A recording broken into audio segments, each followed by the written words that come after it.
नमस्कार साथियों, आज देखना है रस। रस की परिभाषा और उदाहरण और रस के अंग।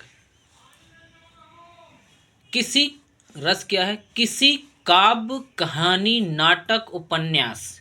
क्या है? किसी काव्य, कहानी, नाटक, उपन्यास आदि को पढ़ने, सुनने अथवा देखने में जो आनंद की अनुभूति प्राप्त होती है। कहने का मतलब है कि जब हम किसी काव्य, कहानी, नाटक, उपन्यास आदि को पढ़ते, सुनते या देखते हैं, उस पढ़ने, सुनने, देखने में हमें जो आनंद प्राप्त होता है वही आनंद ही रस कहलाता है। ठीक है, ये है रस की परिभाषा। ठीक है, उदाहरण जैसे कि बतरस लालच लाल की, मुरली धरी लुकाए, सौह करे भौहन हंसे, सौह करे भौहन हंसे, दैन कहीं नट जाए। ठीक है ना, ये इसका क्या है? उदाहरण है।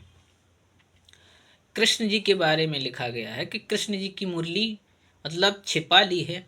ठीक है ना, तो जब वो क्रोधित हो जाते हैं तो ऐसा लगता है जैसे कि उनकी जो भौहें हैं वो क्या हो रही, हंस रही हैं, और फिर भी देने के लिए मना कर रहे, क्या?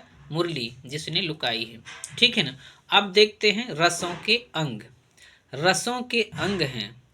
रसों के अंग कौन कौन हैं? एक होता है स्थायी भाव, दूसरा विभाव, तीसरा अनुभाव और चौथा संचारी भाव।